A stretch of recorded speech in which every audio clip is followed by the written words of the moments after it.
Media మిత్రులందరికీ నమస్కారం. నిన్నటి దినం సోమవారపల్లె గ్రామ పంచాయతీలో తెలుగుదేశం పార్టీ అభ్యర్థి అయిన పెద్దాయన నంద్యాల వరదరాజు రెడ్డి గారు ఇంకా కొంతమంది తెలుగుదేశం పార్టీ నాయకులందరూ కూడా ఒక తెలుగుదేశం పార్టీ ఆఫీసు ఈశ్వరెడ్డి నగర్లో ప్రారంభించినారు. ఆ ప్రారంభించే శుభ సందర్భంగా ఈ పార్టీ ఆఫీస్ ఎందుకు ఓపెన్ చేస్తున్నామనే సబ్జెక్టును పక్కన పెట్టి తెలుగుదేశం పార్టీ వాళ్లకు ఉండే ప్రథమ లక్షణం అబద్ధాలు. చంద్రబాబు నాయుడు గారు మొదలుకొని గల్లీ స్థాయిలో ఉండే చిన్న కార్యకర్త వరకు అబద్ధాలతో రాజకీయం చేయాలి. ఎందుకంటే చంద్రబాబు నాయుడు గారు ఈ ఎమ్మెల్యే అభ్యర్థులందరికీ 15 రోజులకు ఒకసారి క్లాస్ చెప్తున్నాడు. పిలిపించి ఏం చెప్తాడు? ప్రతి కాన్స్టిట్యున్సీలతో మనం 14 సంవత్సరాలు ముఖ్యమంత్రిగా ఉండి ప్రజలకు ఏం మంచి పని మనం చేయలే కాబట్టి ఎదుటి వారి మీద బురద వేసి ఎదుటి వారి చేయని తప్పులను చేసినట్టు పదే ఆ కాన్స్టిట్యున్సీలో ఉండే ప్రజలకు చేయని తప్పులన్నిటినీ చేసినట్టు ఎక్కువ సార్లు తప్పులు చేసినట్టు చెప్పమని చెప్పి చంద్రబాబు నాయుడు గారు వీళ్లకు 15 రోజులకు ఒకసారి క్లాసు పెట్టి ట్రైనింగ్ ఇస్తున్నాడు. అందులో భాగంగానే రాష్ట్రంలో చంద్రబాబు నాయుడు గారు మొదలుకొని ప్రొద్దుటూరు నియోజకవర్గ అభ్యర్థి స్థాయి వరకు వార్డు మెంబర్ గల్లీ స్థాయి వరకు ఉండే తెలుగుదేశం పార్టీ ప్రతి కార్యకర్త కూడా ప్రస్తుతము అబద్ధాలతోనే రాజకీయం చేస్తున్నారు తప్ప నీతి నిజాయితీతో సత్యవంతమైనటువంటి ఆరోపణలు ఏ ఒక్కటి చేయలే. ఎందుకంటే ఉదాహరణకు నిన్న పెద్దాయన గారు ఈ సోమవారపల్లె గ్రామ పంచాయతీలో ఓటు అడిగే హక్కు ఉంది అంటే అది నాకు మాత్రమే ఉంది అన్నాడు. ఒక్కసారి మనం ఆలోచన చేయండి. పెద్దాయన ఈ సోమవారపల్లె గ్రామ పంచాయతీకి ఏ రోజైనా ₹1 కోటి నిధులు తెచ్చి ఈ సోమవారపల్లె గ్రామ పంచాయతీని అభివృద్ధి చేసినావా? ఈ సోమవారపల్లె గ్రామ పంచాయతీ ఈశ్వరెడ్డి నగరు పెన్నా నగర్కు సంబంధించి డీకేటీ పట్టాలన్నీ నేనే 1992లో ఇప్పించిన అన్నారు. ఒక్కసారి నిజంగానే ఆలోచన చేయండి. ఎన్నోసార్లు మేము కూడా మీ దగ్గర కాంగ్రెస్ పార్టీలో శిష్యరికంగా మీ కింద కార్యకర్తలుగా పనిచేసినాం. ఆల్మోస్ట్ ప్రొద్దుటూరులో ఉండే వాళ్ళందరూ కూడా ఎక్కువ మంది మీ దగ్గర పనిచేసింటారు.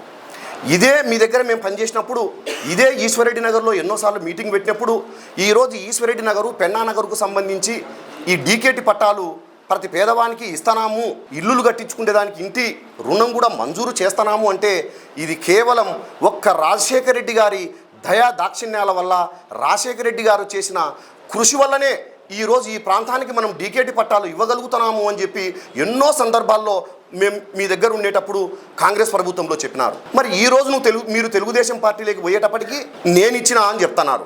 మరి ముందు మీరు చెప్పిన మాటలే కదా రాజశేఖర రెడ్డి గారి కృషి వల్ల ఈ డీకేటీ పట్టాలు ఇచ్చామని చెప్పినప్పుడు. మరి రాజశేఖర రెడ్డి గారి కృషి వల్ల 1992లో రత్నకుమార్ ఎంఆర్ఓ గారు ఉండేటప్పుడు ఈశ్వరెడ్డి నగరు పెన్నా నగర్ గ్రామ ప్రజలకు డీకేటీ పట్టాలు ఇచ్చినాం. మరి రాజశేఖర రెడ్డి గారి కృషి వల్ల కాంగ్రెస్ ప్రభుత్వంలో వచ్చినటువంటి రాజశేఖర రెడ్డి కుమారుడైన జగన్మోహన్ రెడ్డి గారి నాయకత్వానికి ఈ ఈశ్వరెడ్డి నగర్ పెన్నా నగర్ గ్రామ ప్రజలు ఓటు వేస్తారా?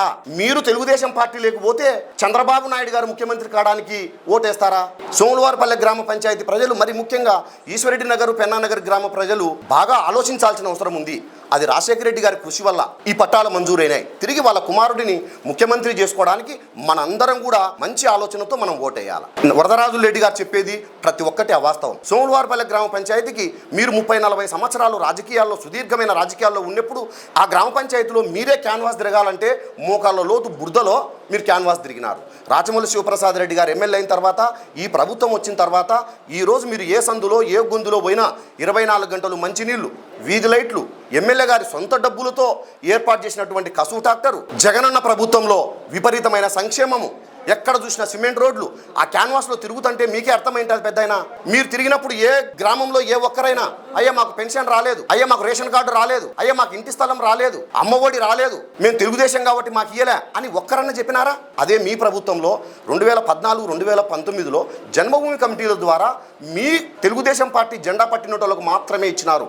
ఈరోజు వాలంటీర్ వ్యవస్థ ద్వారా నిష్పక్షమైన పరిపాలన జరుగుతూ ఉంది. ముక్తియారా ఆయిల్ మిల్ బ్యాక్ సైడ్ అక్కడ ఉండేటువంటి వాళ్ళకందరికీ కూడా నేను పట్టాలు అని చెప్తున్నాడు. ఇప్పుడు మరి 2016-2017 సంవత్సరంలో అక్కడ ఉండే వాళ్ళందరూ కూడా ట్రాక్టర్లు వేసుకొని మీ దగ్గరకు వచ్చినప్పుడు, మీరు తెలుగుదేశం పార్టీ ఇన్ఛార్జ్ అయినప్పుడు, తెలుగుదేశం పార్టీ ప్రభుత్వంలో ఉన్నప్పుడు, చంద్రబాబు నాయుడు గారు ముఖ్యమంత్రిగా ఉన్నప్పుడు వాళ్ళు మీ దగ్గరకు వచ్చింటే మీరు ఏం సమాధానం చెప్పినారో కామనూరులో ఒక్కసారి ఆలోచన చేయండి పెద్దాయన. ప్రభుత్వ భూములలో వేసుకోవడం తప్పు కదా, తీసేస్తారు. మీకు ఎవరికైనా ఇల్లు లేకుంటే నిజంగా అర్హత ఉంటే ఇక్కడ నేను కామనూరులో ఏమన్నా కావాల్సింటే ఇస్తా, ఆడ నేనేం చేయలేనని చెప్పి చెప్పలేదా పెద్దాయన? కరెంట్ కట్ చేసినారు పెద్దాయన మీ ప్రభుత్వంలో పైకోటాలకు. ఎమ్మెల్యే గారు సొంత డబ్బులతో హైకోర్టు అడ్వకేట్తో మాట్లాడి ఆయన సొంత డబ్బులు 2-3 లక్షల రూపాయలు ఖర్చు పెట్టి లాయర్కి ఇచ్చి మేము కరెంటుకు తొలగించకుండా స్టే తెచ్చి అక్కడ ఉండే ప్రజలను కాపాడుతూ ఉంటాం. ఇన్నేళ్లలో ఈ సోమవారపల్లె గ్రామ పంచాయతీలో ఏ ఒక్క పేద బడుగు బలహీన వర్గాలకైనా మీరు చేసింది ఏమైనా ఉందే? ఏ ఒక్క కుటుంబానికైనా మీరు చేసింది ఏమైనా ఉందే? 24 గంటలు వైఎస్ఆర్ కాంగ్రెస్ పార్టీకి సంబంధించిన ప్రతి కార్యకర్త రాచమల్లు నాయకత్వంలో బంగారెడ్డి అన్న గారి ఆధ్వర్యంలో ఆ ఊరికి మేము నాయకులుగా లేం, పెద్దయినా రౌడీజంగా లేము, ఒక కట్టుబడి మాదిరి ఒక గ్రామ సేవకులంగా మేము ఆ గ్రామ పంచాయతీలో ఉండే ప్రజలకు సేవ చేస్తున్నామే తప్ప దౌర్జన్యం కానీ, హింస కానీ, అవినీతి కానీ ఎక్కడా లేదు. మీకు అనుంగ ప్రియమైన శిష్యుడు భారతాలు గౌస్ ఉన్నాడు పెద్దయినా. ఈ సోమవారపల్లె గ్రామ పంచాయతీ గురించి పూర్తిగా తెలుసు. మరీ ముఖ్యంగా అక్కడ మీరు పదే పదే నా ప్రస్తావన మాట్లాడుతున్నారు. నా గురించి కూడా మీ గౌస్కు బాగా తెలుసు. ఎక్కడైనా సరే ఒక చిన్న హింసలో, ఒక చిన్న గలాటలో, ఒక చిన్న అవినీతిలో, ఒక చిన్న కబ్జాలో ఎక్కడ కూడా చేయము. అట్ట చేసే వాళ్ళను మా దగ్గరకు కూడా రానియము. అటువంటి వాటిని ప్రోత్సహించము. అది ఈశ్వరెడ్డి నగరు, పెన్నా నగరు, సోమవారపల్లె గ్రామ పంచాయతీలో ఉండే ప్రతి ప్రజానికానికి తెలుసు పెద్దాయన. ఇంకా శివసేంద్ర రెడ్డి అన్న మాట్లాడుతున్నాడు ఏందేందో ఈ సోమవారపల్లె పంచాయతీలో మేము అది చేస్తాం శేఖరు కొత్తపల్లె అని చెప్పి. అన్నా శివసేంద్ర రెడ్డి అన్న, నేను మొన్న మీకు ఒక మాట చెప్పిన, ఆ మాటలకు నాకు నేను చెప్పిన 2, 3, 4 మాటలకు మీరు జవాబు చెప్పలే. మీరు కొత్తపల్లె పంచాయతీలో సర్పంచ్ కావడానికి ప్రతి వీధిలో అన్ని అబద్ధాలు చెప్పి గెలిచినారు. ఇప్పుడు మీరు మీ కొత్తపల్లె గ్రామ పంచాయతీలో మీరు ప్రచారం పోయి తెలుగుదేశం పార్టీకి ఓటు వేయండి అని నువ్వు డోర్ టు డోర్ పోయి అడుగు. నీకు ఎటువంటి సమాధానాలు వస్తాయో మీరే చూస్తారు. ఎక్కడ మీరు అభివృద్ధి చేయకుండా, మీకు ఎక్కడైతే పై డబ్బులు వస్తాయో, ఎక్కడైతే మీకు వెంచర్లలో, అవుట్ ప్లేస్లలో, అవుట్స్కట్స్లలో మీకు ఎక్కడైతే డబ్బులు ఇచ్చారో అక్కడ ఎంతో కొంత అభివృద్ధి చేసినారంటే నమ్ముతారేమో కానీ ప్రజలు నివాసం ఉండే చోట మీరు ఎక్కడ అభివృద్ధి చేయలే. మీరు పోయి ప్రజలను అడిగితే తెలుస్తుంది. మీరు ప్రజలు ఆ కొత్తపల్లె గ్రామ పంచాయతీలో మీరు తెలుగుదేశం పార్టీకి ఓటేయమని క్యాన్వాస్ చేయండి, మీకు తెలుస్తుంది. నిజమైన వైఎస్ఆర్ కాంగ్రెస్ పార్టీ కార్యకర్తలు నీతో సుమారు 1000 మంది కార్యకర్తలు ఉండే కొత్తపల్లె గ్రామ పంచాయతీలో మీతో పట్టుమని నలుగురు లేరు. వైఎస్ఆర్ కాంగ్రెస్ పార్టీ కార్యకర్తలు నలుగురు లేరు. శివచంద్రారెడ్డి అన్న, మీరు కొత్తపల్లె గ్రామ పంచాయతీలో 24-25 వేల మంది ఓటర్లను దగ్గరికి పోయి ప్రతి వీధి, ప్రతి సందుకు పోయి సైకిల్ గుర్తుకు తెలుగుదేశం పార్టీకి ఓటేయని మీరు అడగండి. అడిగిన తర్వాత ప్రజల నుంచి వచ్చే రెస్పాన్స్ రాత్రి ఇంటికి పోయి ఆలోచన చేయండి. ఇప్పటికే మీరు ఎంతో మందితో చెప్తున్నారు తెలుగుదేశం పార్టీలో చేరి నా భవిష్యత్తు నాశనం చేసుకునే ఎంత పెద్ద తప్పు చేసినా అని చెప్పి ఇప్పటికే మీరు ఎంతో మంది చెప్తున్నారు. అవన్నీ కూడా బయట మాట్లాడుకుంటున్నారు. నేను కొత్తపల్లె పంచాయతీలో స్థలాల విషయంలో కబ్జా అది ఇదని చెప్తున్నాడు. అట్లా కొత్తపల్లె పంచాయతీలో 1, 2, 3 నిజాయితీగా ఒక చిన్న మరక లేనటువంటి స్థలాలు అమ్మడం, కొనడం 4-5 మంది భాగస్తులను కలిసి రియల్ ఎస్టేట్ వ్యాపారమే చేసింటాం తప్ప ఇల్లీగల్గా తకరారులో ఉండేటి ఏ ఒక్క స్థలానికి సంబంధించైనా శేఖర్ తీసుకున్నాడు అని చెప్తే నా ఎంపీపీ పదవికి మీరు చూపించిన 1 గంటలోనే నా ఎంపీపీ పదవికి రాజీనామా చేస్తా. ఒక్కటి కొత్తపల్లె గ్రామ పంచాయతీలో నేను అధికారాన్ని అడ్డం పెట్టుకొని, నా ఎంపీపీ పదవిని అడ్డం పెట్టుకొని, ఎమ్మెల్యే గారిని అడ్డం పెట్టుకొని 1 సెంటు నేను అవినీతి చేసి కబ్జా చేసిన అంటే గంటకే నా ఎంపీపీ పదవిని రాజీనామా చేస్తా.